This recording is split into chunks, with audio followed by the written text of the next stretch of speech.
ప్రియులారా, చూడండి దేవుని వాక్యాన్ని జ్ఞాపకం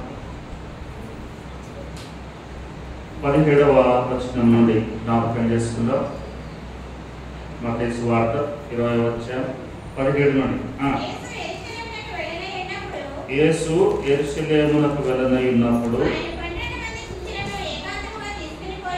ఆయన 12 మంది శిష్యులను ఏకాంతముగా తీసుకుని పోయి మార్గమందు వారితో ఇట్లనెను, ఇదిగో యెరూషలేమునకు వెళ్ళుచున్నాము, అక్కడ మనుష్య కుమారుడు ప్రధాన యాజకులకును శాస్త్రులకును అప్పగింపబడును, వారు ఆయనకు మరణ శిక్ష విధించి ఆయనను అపహసించుటకును కొరడాలతో కొట్టుటకును సిలువ వేయుటకును అన్ని జనులకు ఆయనను అప్పగింతురు, 3వ దినమున మరలా లేచును. ప్రభునందు ప్రియులారా, రాత్రి వేళ మన అంశపు మాట ఏంటంటే తన మరణముల గురించి చెప్పుట. తన మరణముల గురించి చెప్పుట. యేసు ప్రభుల వారు తన మరణముల గురించి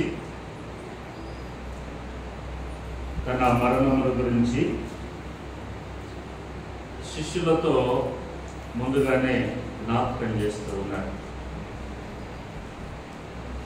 ప్రియులారా, మరణముల గురించినటువంటి సంగతులు పలానా రోజు మన మరణము అని తెలిస్తే మనము బ్రతికి ఉంటాము, కానీ తెలిసిన రోజే చనిపోతాం.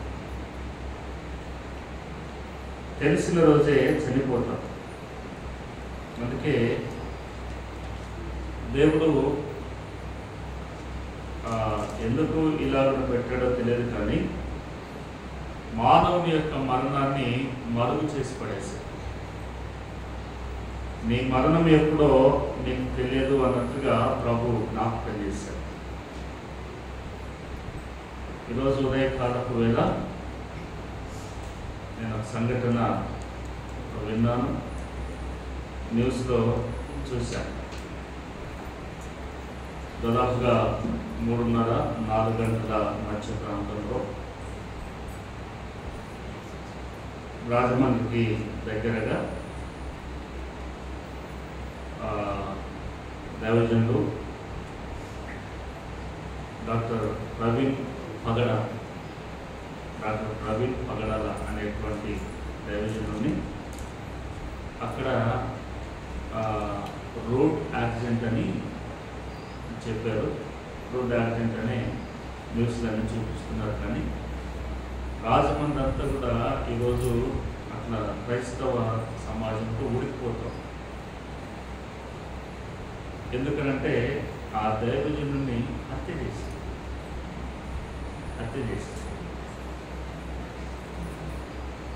ఆ దైవజనుడు మీరు ఫేస్బుక్లో కానీ యూట్యూబ్లో కానీ ప్రవీణ్ పగడాలని కొడితే ఆయన ఏమేమి మాట్లాడాడు, డిబేట్ ఎలా చేశాడు, వాద ప్రతివాదములు ఎలా చేశాడు, ఆయన ఏమేమి రాశాడు అనేటువంటివి పుస్తకాలు ఏమేమి రాశాడు చాలా మనకు బయటకు వస్తాయి.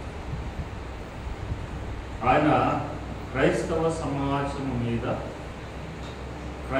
సమాజము ఒక ఉన్నత స్థితిలో ఉండాలి అన్నట్లుగా చాలా పోరాటం చేశారు. నిన్న కూడా రాత్రి వేళ విజయవాడలో మీటింగ్ చూసుకొని ఆయన బైక్ మీద రాజమండ్రి పోతారు. ఇంకొక పావుగంట హాఫ్ ఇంటికి చేరుకుంటాడనగా ఆ రోడ్డు ప్రక్కన కంప్లీట్గా రోడ్డు ప్రక్కన శవమై కనిపించింది. హెల్మెట్ పెట్టుకున్నాడు, హెల్మెట్ అలా కాళ్ళకు చేతులకు ఎక్కడ గాయాలు, ముఖానికి మాత్రం ఇలాగ గాయాలు. ఆయన చనిపోయారు. రోడ్ యాక్సిడెంట్ అయితే రోడ్డు మీద ఏదైనా యాక్సిడెంట్ జరిగిన ఏదైనా కూర్చున్న ఆనవాళ్ళు కనుక అవేమి కనబడలేదు అని న్యూస్లో క్రైస్తవ సోదరులు మాట్లాడుతూ ఉన్నారు. తర్వాత ఇంకోటి ఏంటి అంటే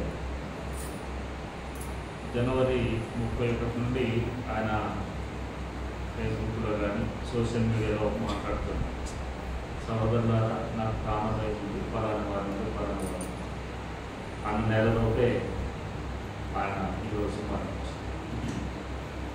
చాలా మంచి గంభీరమైనటువంటి వ్యక్తి, దేశాలు ఉంటాడు, మంచి పాండిత్యము కలిగినటువంటి వ్యక్తి,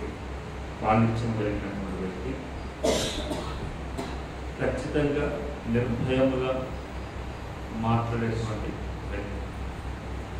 సో ఇవాళ సంఘటన జరగడం అనేటువంటిది కొంత దురదృష్టం. ఎందుకో అది చూసిన దగ్గర నుండి నా మనసుకు వచ్చాను, బాగా అనిపించింది. తోటి దైవజనుడిగా మంచి జ్ఞానవంతుడు. రెండవది ఏంటంటే ఏంటి ఈ పరిస్థితులు ఏంటి, ఎందుకు ఒక మనుషుల్ని చంపితే లేకపోతే ఏదైనా చేస్తే వచ్చేటువంటిది ఏంటి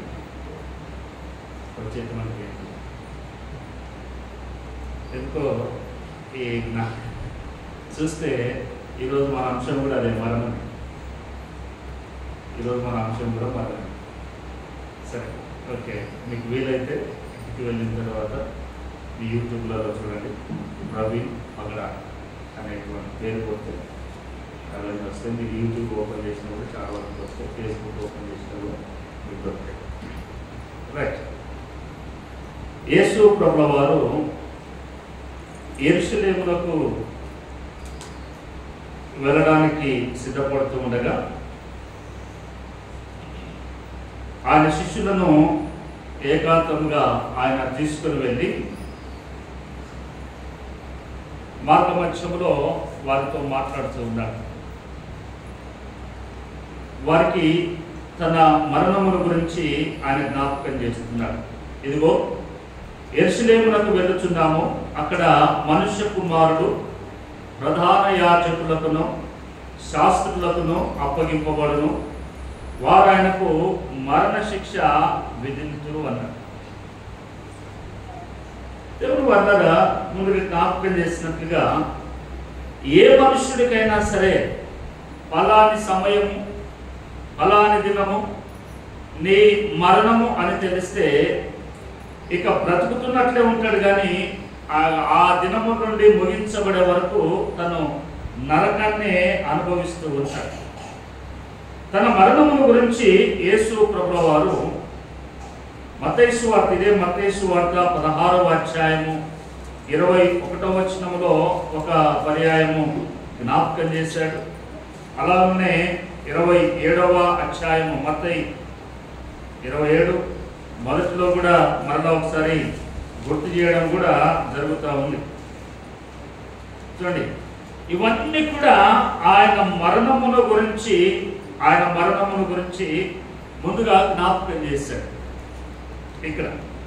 అయితే ఈయన మరణముల గురించి నూతన నిబంధన గ్రంథములో యేసు ప్రభుల వారు చెప్పక మునిపే ఆయన మరణముల గురించి చూడండి, క్రీస్తు పూర్వము దాదాపుగా 1000 సంవత్సరముల క్రితము యెషయా భక్తుడు ఏమి జ్ఞాపకం చేశాడో నేను ఒక మాట మీకు తెలియజేస్తాను. చూడండి, యెషయా గ్రంథము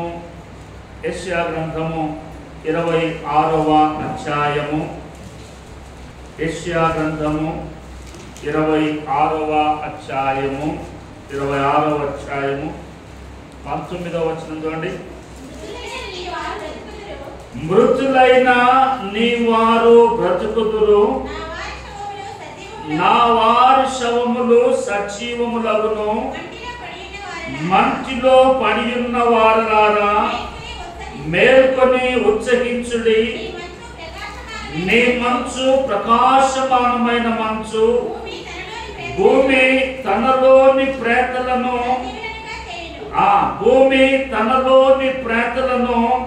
సజీవులనుగా చేయును అని అన్నాడు.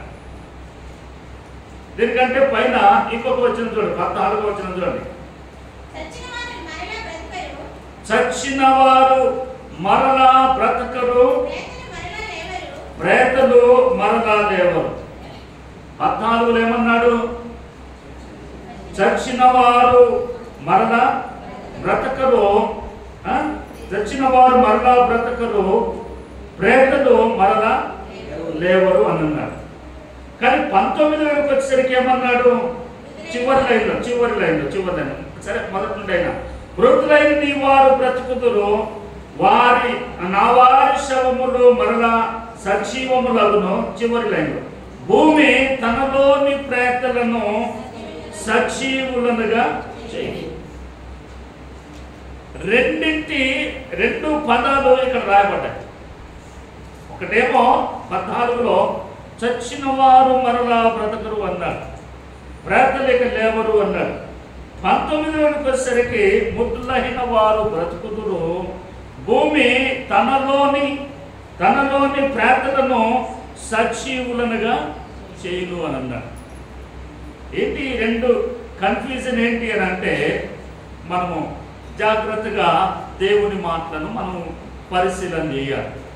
ఎవరు వేస్తారు, ఎవరు వేయరు, ఎవరు బ్రతుకుతారు, మృతులైనటువంటి వారు ఎవరు బయటకు వస్తారు.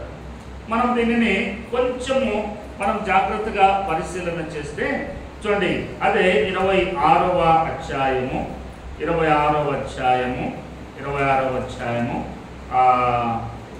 10వ వచనం చూడండి. దుష్టులకు దయ చూపినను, చూడండి, దుష్టులకు దయ చూపినను వారు ఏం నేర్చుకోరు? నీతిని నేర్చుకోరు. దుష్టులకు దయ చూపినను వారు నీతిని నేర్చుకొనరు. వారు ధర్మక్షేత్రములో నివసించినను యెహోవా మహాత్మ్యము ఆలోచింపక అన్యాయము.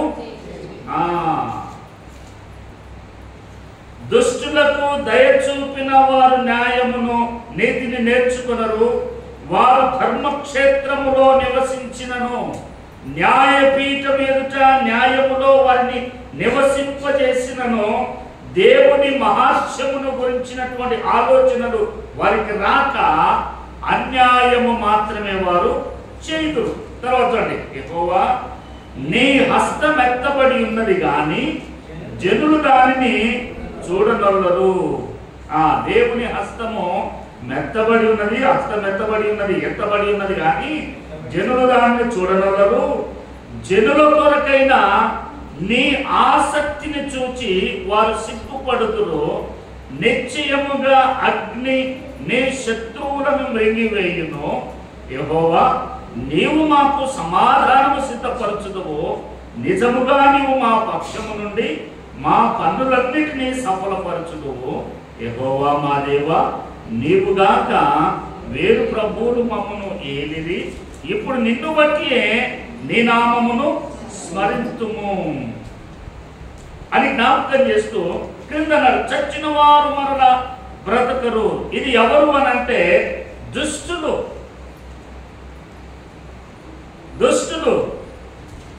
దుష్టులకు దయ చూపినను వారు నీతిని నేర్చుకున్నారు గనుక దేవుని మాట అంటుంది, చచ్చిన వారు మరలా బ్రతకరు, ప్రేతలు మరలా లేవరు. అందుచేత నీవు వారిని దండించి నశింపజేస్తుంది. 26వ అధ్యాయములో 3 భాగాలు లేదా 4 భాగాలుగా ఈ గ్రంథము, ఈ అధ్యాయము విభజించబడి ఉంది. 3 భాగాలుగా. అందుకే దేవుని మాటలను చాలా జాగ్రత్తగా మనం పరిశీలన చేసుకుంటూ చాలా జాగ్రత్తగా దేవుని వాక్యాన్ని అంగీకరించాలి. మనము బయటికి వెళ్తే ఎవడో నీతి మాటలు చెప్పాడు అనుకోండి, వాటిని పదే పదే గుర్తు చేసుకుంటాం. అంతెందుకు, ఒక సినిమాలో, ఒక సీరియల్లో లేకపోతే ఎవరైనా ఒక కామెడీ యాక్టర్ ఏదైనా ఒకటి చెప్తే పదే పదే దానిని గుర్తు చేసుకుని నవ్వుకుంటూ మనం ఎన్నో సంతోషపడతాం. దానికంటే మిక్కిలిగా సామెతల గ్రంథంలో రాయబడ్డాయి. దానికంటే మిక్కిలిగా బయటవాడు చెప్పినటువంటి దానిని గొప్పగా తీసుకుంటాము, కానీ బైబిల్ గ్రంథము జ్ఞాపకం చేస్తే మనము ఎంత మాత్రము దానిని పట్టించుకో. బైబిల్ గ్రంథము జ్ఞాపకం చేస్తే ఎంత మాత్రం కూడా పట్టించుకో మనం. అందుకే మన జాబితా ఎక్కడికి చేరుతుందనంటే దుష్టులలోనికి మన జాబితా చేరుతుంది. దేవుడు దయ చూపించినప్పటికీ నీతిని నేర్చుకోలేనటువంటి స్థితిలోనికి మనం వెళ్ళిపోతున్నాం.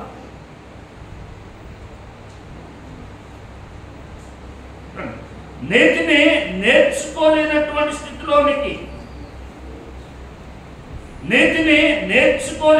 స్థితిలోనికి మనం వెళ్ళిపోతున్నాం. ఏదైనా ఒక గాయము, ఏదైనా ఒక సంఘటన మన జీవితంలో జరిగితే దానిని మనం అడ్వాంటేజ్గా మలుచుకుంటున్నాం. దానికి చాలా సందర్భాలలో సాక్ష్యాలు కూడా మనం చెప్పుకుంటాం. దాన్ని ఎట్లా కవర్ చేసుకుంటామంటే నేను ఒక మాట మీకు జ్ఞాపకం చేస్తాను. సామెతల గ్రంథము 25వ అధ్యాయము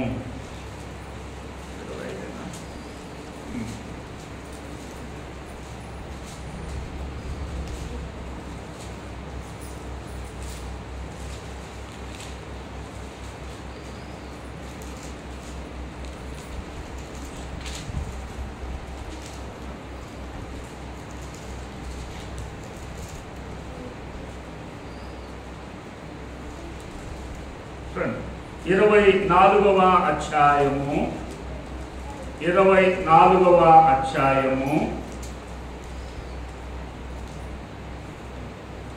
24వ అధ్యాయము 24వ అధ్యాయము 10వ వచనం చూడండి.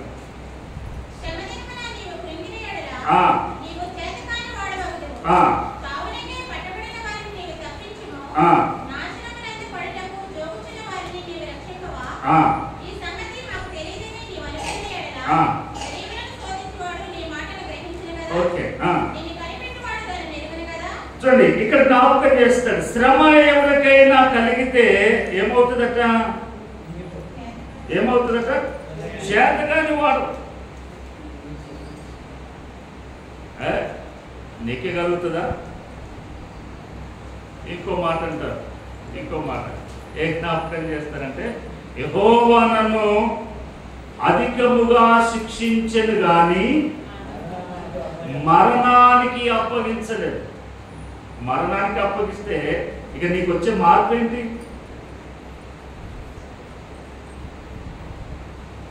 మరణానికి నువ్వు అప్పగిస్తే నీకు వచ్చే మార్పు ఏంటి? ఒకవేళ అక్కడికి వెళ్ళి ఏమైనా మార్పు చెందుదాం అనుకుంటానా? అక్కడికి ఈ భూమిని విడిచిన తరువాత నీకు ఇక మార్పుకు అవకాశం లేదు. అది ఏ కాలమునంటే యేసు ప్రభుల వారు రాకమునుపు నీకు మార్పునకు అవకాశం ఉండేది.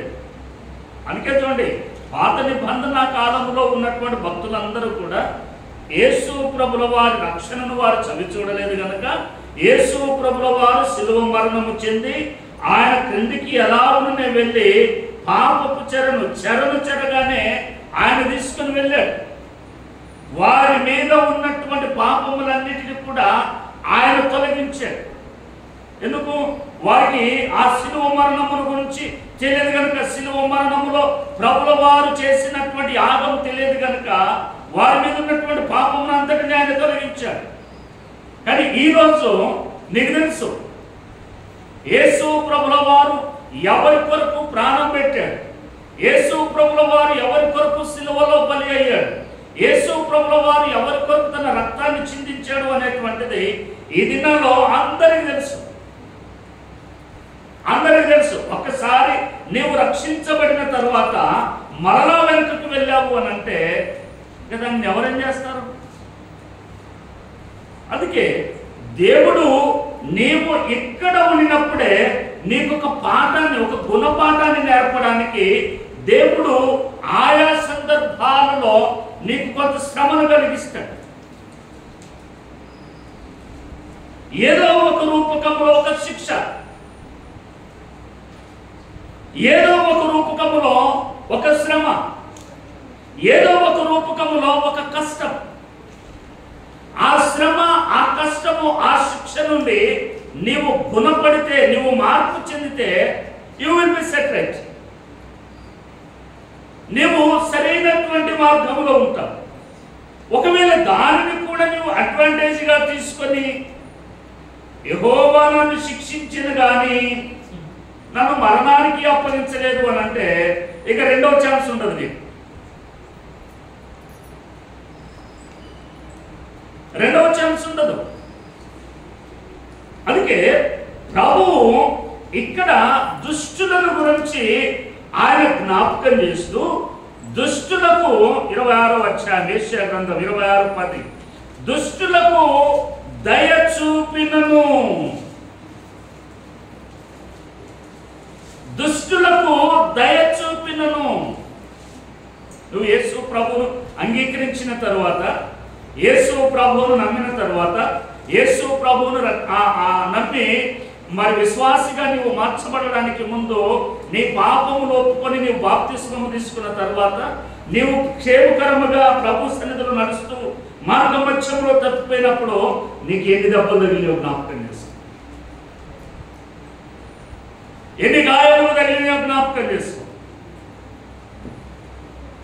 అవన్నీ కూడా దేనికి అనంటే నీవు దారి తప్పుతున్నావు, నీవు దారి తప్పుతున్నావు. అందుకే నిన్ను తిరిగి దారిలో పెట్టడానికి ఇది ఒక చిన్న పాఠము నీకు. అందుకే బైబిల్ గ్రంథం ఏమంటుందంటే, బెత్తము వాడని తండ్రి, బెత్తము వాడని తండ్రి కుమారునికి విరోధి. బెత్తము వాడని తండ్రి కుమారునికి విరోధి. బెత్తం అంటే ఇక తీసుకొచ్చి ఊరిక బాధమని కాదు. తప్పు చేసినప్పుడు, పొరపాటు చేసినప్పుడు, ఏదైనా అల్లరి చేసినప్పుడు, నీకు ఏదైనా నష్టము చేసినప్పుడు నీవు సరిచేయడానికి నీవు వారికి విధించేటువంటి ఒక చిన్న మార్పు ఇంకోసారి చేస్తావా? చెయ్యాలి. నీ పిల్లల్ని నీవు దారిలో, సరైనటువంటి దారిలో పెట్టడానికి నీవు బెత్తాన్ని వాడితే మరి నిన్ను దారిలో పెట్టడానికి,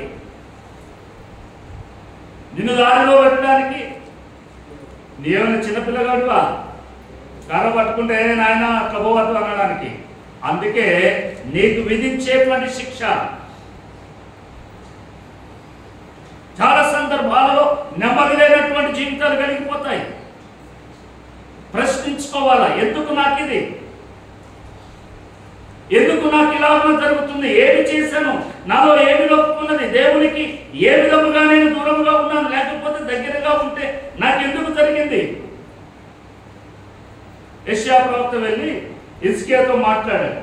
హిజ్కియా, నీవు మరణం కాబోతున్నావు, నీళ్లు చక్కబెట్టుకోను. ఆయన ఆశ్చర్యపోయాడు, ఇదేంటి నీళ్లు చక్కబెట్టుకోనగానే, ఇదేంటి, నేనేం పొరపాటు చేశాను, నేనేం తప్పిదం చేశాను, నాకు మరణం రావడానికి చిరపోదాం అన్నాడు. దేవుడి సన్నిధిలో కూర్చున్నాడు, మోకరించాడు. ఆయన ప్రార్థన చేస్తూ ఆయన అంటాడు, దేవా, నీ సన్నిధిలో నేను ఎట్లు నడుచుకుంటున్నో జ్ఞాపకం చేసుకో. యథార్థతను వీడానా, నీతిని మర్చానా, నీ క్రియలను మర్చానా, నీ కార్యములను నేనేమైనా చేయకుండా తన్ను తాను దేవుని సన్నిధిలో కృంభరించుకుంటున్నాడు. ఏ మనుష్యుడైతే దేవుడు తనకిచ్చినటువంటి దానిని గ్రహించి మార్పు చెందుతాడో, గుణపడతాడో, ఆ మనుష్యుడికి తిరిగి జీవితము, జీవనం. గుణపడిన వాడికి, మార్పు చెందినటువంటి వాడికి. అందుకే మార్పు చెందినటువంటి వారు చాలా మంది ఉంటారు. అందుకే ఆ సందర్భంలో ఒక సామెత మనం కడతాం, సామెత వదిలేస్తాం. ఎలక తోలు తెచ్చి ఏడాది ఉతికిన దాన్ని నలుపే కానీ తెలుపు రాదు అని. అంటే మారని వారికి అంతే వారి జీవితాలు. ఒక పర్యాయము దేవుడు మనల్ని దేని పరంగానైనా శిక్షించాడు, ఏదైనా మనకి ఏదైనా ఇచ్చాడు అని అంటే దాని నుండి మనం పాఠం నేర్చుకోవాలి, దాని నుండి మనము గుణపడాలి. గుణపడకపోతే దేవుడి మాట్లాడుతుంది, చచ్చిన దృష్టులు మరలా లేవడానికి వీలు లేదు. దేవుని న్యాయపీఠం ఎదుట ఇక నిలబడాల్సిన అవసరం లేదు. మనమే పోయి సాక్ష్యం చెప్తాం, మనమే పోయి ప్రార్థన చేస్తాం. ఏమని? దేవా, నీ రాజ్యానికి చేర్చుకున్నందుకు నీకు వందనాలు. ఎవరు చెప్పిండ్రు ఆయన రాజ్యానికి చేర్చుకున్నారని? చచ్చిపోయిన వాళ్ళ దగ్గర ప్రార్థన చేయడం రాదు, బ్రతికిన వాళ్ళ దగ్గర ప్రార్థన చేయడం రాదు, దినాల దగ్గర ప్రార్థన చేయడం రాదు. దినాల దగ్గర పోయి అక్కడ ప్రార్థన, ఆ ఇంటిని దీవించు. దీవెన అంటే అర్థమైంది. What is the meaning of blessing? నాకు లోకం మీనింగ్, బ్లెస్సింగ్ మీనింగ్ ఏంటి? అభివృద్ధి అంతేనా? నేనైతే అదే అనుకుంటా. చచ్చిపోయిన ఇక్కడ దీవించండి, ఏం అభివృద్ధి చేయాలా? ఇంకోళ్ళని తీసుకోమని, ఇంకోళ్ళని తీసుకోమన్నా. చనిపోయిన ప్రార్థన ఏం చేయాలా? దేవా, వారిని వారి కుటుంబాన్ని ఆదరించు. గివ్ దై కంఫర్ట్. నీ ఆదరణ, నీ ఓదార్పు, నీ కనికరం, నీ దయ వారిపైన చూపించు. వారి కన్నీటిని మీరు దొరవండి. ఇది ఆడిపోయి వాళ్ళని దీవించు, వీళ్ళని దేవుడు దీవించాలని అంటే ఇన్ని సంవత్సరాల క్రైస్తవ జీవితం, ఇన్ని సంవత్సరాల బైబుల్ అనుభవం కలిగి కూడా మనం ఎక్కడ ఎలాగున నడుచుకోవాలో, ఎక్కడ ఎలాగున ప్రార్థన చేయాలో, ఏ సందర్భంలో ఏం మాట్లాడాలో తెలియకపోతే ఏం చెప్పాలి? ప్రభు ముందు నీవు నిలబడితే ఏం మాట్లాడతావు? నువ్వంటావు అప్పుడు ఏం చేసావా అంటే, లేదు ప్రభు, చచ్చిపోయిన వాళ్ళందరి ఇంటికి పోయి వాళ్ళని దీవించమని ప్రార్థన చేసిన. ఎవరు దీవించమని ప్రార్థన చేస్తే ఏం జరుగుతుంది అక్కడ?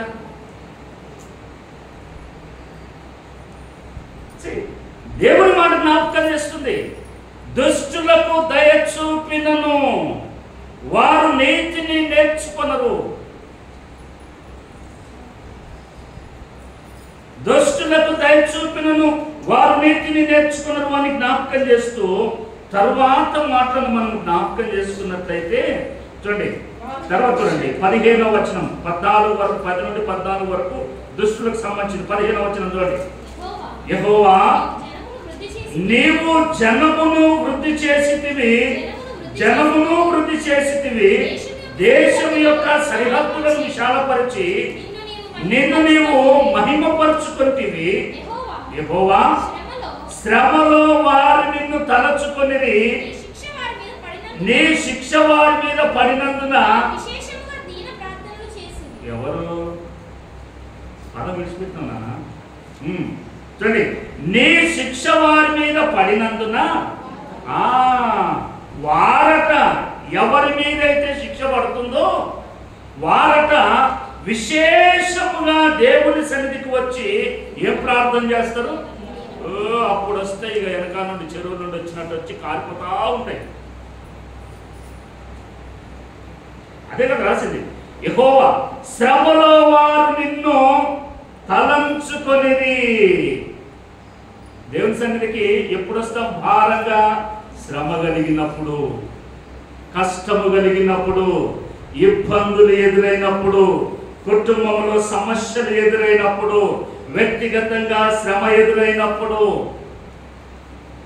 అందుకే రాశాడు, శ్రమలో వారు నిన్ను తలంచుకొనిరి, నీ శిక్ష వారి మీద పడినందున వారు విశేషముగా దీన ప్రార్థన. శిక్ష రానప్పుడు ఎవరైనా దీనంగా ఉంటారా? నాకేంటి, నేనేంటి, శిక్ష వచ్చింది అనుకోండి, దీనమైపోతామో. అందుకే రాశాడు, విశేషముగా వారు దీన ప్రార్థనలు చేసిరి. యెహోవా ప్రసూతి కాలము సమీపింపగా గర్భవతి వేదన పడి కలిగిన వేదనల చేత మొరపెట్టినట్లు మేము మీ సన్నిధిలోనున్నాము. మేము గర్భము ధరించి వేదన పడితిమి, గాలిని కన్నట్టు ఉంటిమి. మేము లోకములో రక్షణ కలగచేయకపోతిమి, లోకములో నివాసులు పుట్టలేదు. మృతులైన నీ వారు బ్రతుకుతారు. వారి శవములు సజీవులకును మంచులో పడిన వారుగా మేల్కొని ఉత్సహించుడి. మంచు నీ మంచు ప్రకాశమైన మంచు భూమిలోని ప్రేతలను సజీవులనుగా చేయును. నా జనమా, 20వ వచనం, నా జనమా, ఇదిగో వారి దోషమును బట్టి భూనివాసులను శిక్షించుటకు యెహోవా తన నివాసములో నుండి వెడలి వచ్చుచున్నాడు.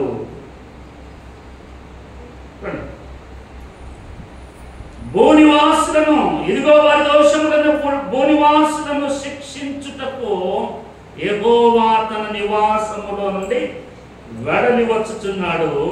భూమి తన మీద చంపబడిన వారిని ఇంకను కప్పకుండా తాను తాగిన రక్తమును బయలుపరచును. అంటే మనకు కావలసింది ఏంటి అని అంటే, మనం ఈ లోకము నుండి తీయబడక మునిపే దేవుని నీతిని, దేవుడు మనకిచ్చినటువంటి దయను, దేవుడు మనకిచ్చినటువంటి యథార్థతను మనము ధరించుకొని ఉండాలి. మనము ధరించుకొని ఉండాలి. చూడండి 35వ కీర్తన 35వ కీర్తన 35వ కీర్తన 35వ కీర్తన 15వ వచనం 16వ వచనం చూడండి. 35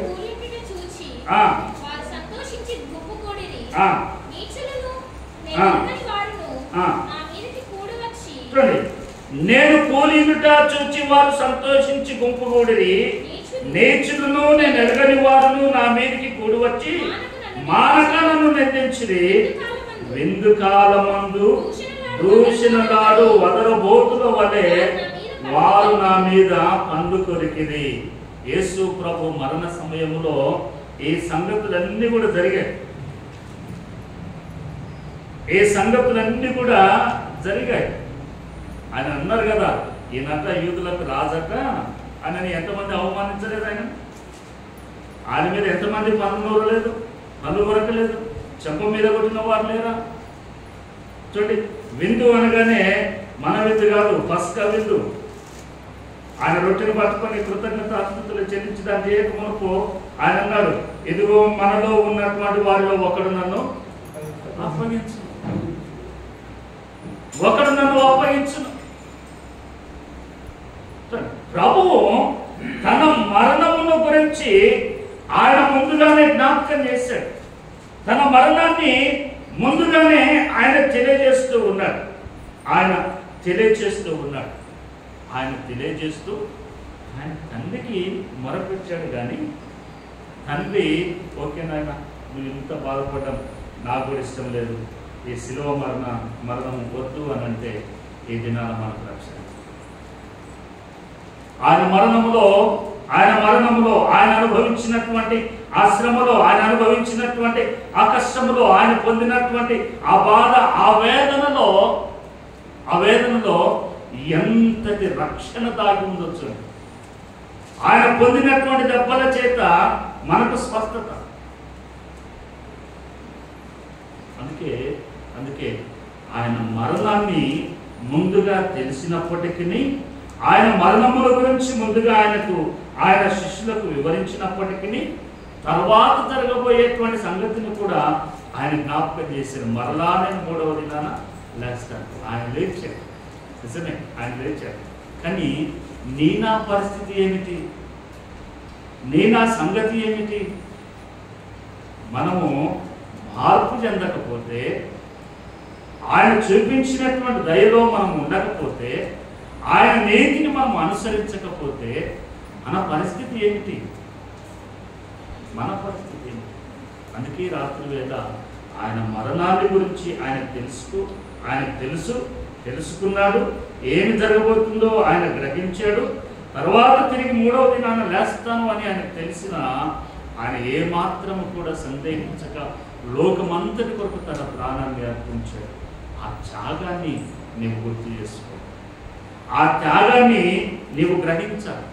ఆ త్యాగమును నీవు గ్రహించి నీవు నమ్మకముగా ఆయన కొరకు, ఆయన పట్ల నీ కుటుంబం కొరకు నీవు జీవించాలి. లేకపోతే మరణం తర్వాత దుష్టులకు మరలా బ్రతుకు లేదు. దుష్టులకు మార్పు ఇక్కడ చెందితేనే, మార్పు చెందకుండా నేను మరలా సిలువలో దొంగ వలె నేను కూడా ఉంటాను అని అంటే, సిలువలో దొంగ మార్పు చెందినప్పుడు ప్రభు అక్కడనే ఉన్నాడు. అవునా కాదు? చూసారా దేవుని వాక్యం? చూసారా?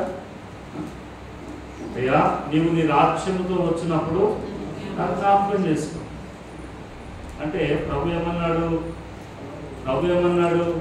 నేడు నీవు నాతో కూడా పరలోకములో, నేడు నీవు నాతో కూడా పరలోకములో ఉండవు.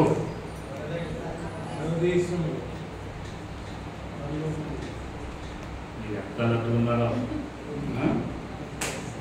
ఎంత లట్టుకున్నారో. ఆయన మీరు ఎప్పుడు పొరపాటు పడద్దు. ప్రభు కూడా అన్నది పరదేశం. పరదేశం మీన్స్ మృతుల లోకము. మృతుల లోకంలోకి నువ్వు వస్తావు, అక్కడ నీకు తీర్పు, లేచిన వాటికి తీర్పు.